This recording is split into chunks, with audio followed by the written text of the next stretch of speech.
Hello student, good morning. Today we discuss about the network theorems. Important theorem है हमारा superposition theorem. तो first theorem आता है इसमें हमारा आता है सुपरपोजिशन थ्योरम। ठीक है, इसे देख लेते हैं। सबसे पहले हम इसकी स्टेटमेंट की बात करते हैं। According to the statement of superposition theorem, the response of a network with several independent sources can be obtained as the sum of the response to source taken one at a time as a consequence of circuit linearity. In removing sources other than one, voltage sources are short circuited and current sources are open circuited.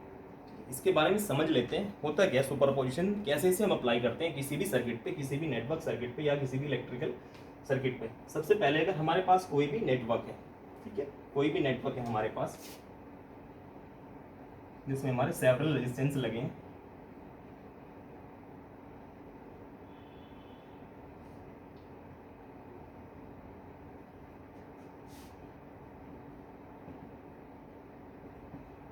Several resistance लगे हैं और इसमें हमारे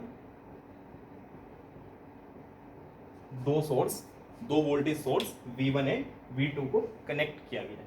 ठीक है, तो सबसे पहले अगर हम किसी भी सर्किट पे, मान लीजिए हमारा सर्किट है फिगर 1, इस पे हमें सुपरपोजिशन थ्योरम को अप्लाई करना है। तो सुपरपोजिशन थ्योरम क्या कहती है? सबसे पहले जो इसकी कुछ कंडीशंस है वो देख लेते हैं। सुपरपोजिशन थ्योरम कहाँ होती है?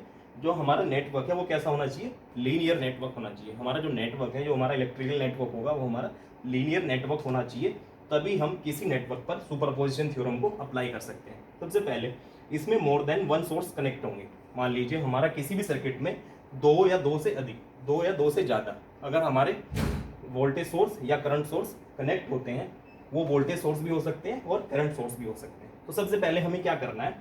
किसी भी एक सोर्स को रखना है और बाकी अदर देन सोर्सेज जितने भी हैं उन सबको हम क्या कर देंगे? रिमूव कर देंगे, सबको हटा देंगे।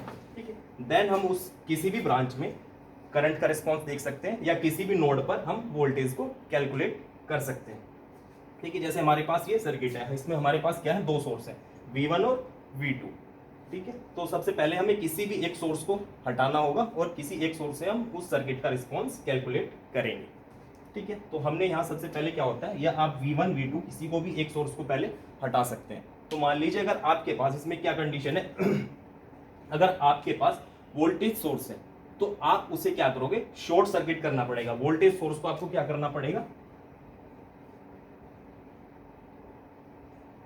शॉर्ट सर्किट करना पड़ेगा और करंट सोर्स को आपको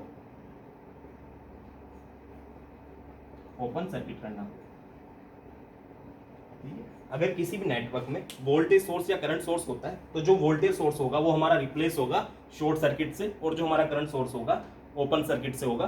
देन हम उस सर्किट में कोई भी रेस्पॉन्स निकालेंगे। मान लीजिए किसी ब्रांच में हम करंट निकालना है, तब हम करंट को निकालेंगे, और किसी भी नोड पे हमें वोल्टेज को चेक करना है, देन हमारा वोल्टेज चेक होगा। ठीक है, जैसे हमारे पास ये फिगर 1 है, इसमें हमारे क्या दो वोल्टेज सोर्स लगे हैं। तो सबसे पहले हम किसी भी वोल्टेज सोर्स को हटा लेते हैं। V2 को मान लीजिए हटा लिया, और ये किससे रिप्लेस हो जाएगा? यहाँ शॉर्ट सर्किट से रिप्लेस हो जाएगा। देन हम V1 के द्वारा इस पूरे सर्किट में कुछ भी रिस्पॉन्स, कोई भी रिस्पॉन्स कैलकुलेट कर सकते हैं। मान लीजिए आपको इस ब्रांच में, मान लीजिए ब्रांच हमारे पास ए बी है, ए बी ब्रांच में आपको करंट निकालना है। मान लीजिए करंट I1 है, तो हम I1 यहाँ कैलकुलेट कर सकते हैं, या इस नोड पे आपको वोल्टेज निकालना है तो वो यहाँ कैलकुलेट कर सकते हैं इसके बाद। ठीक, थैंक यू स्टूडेंट।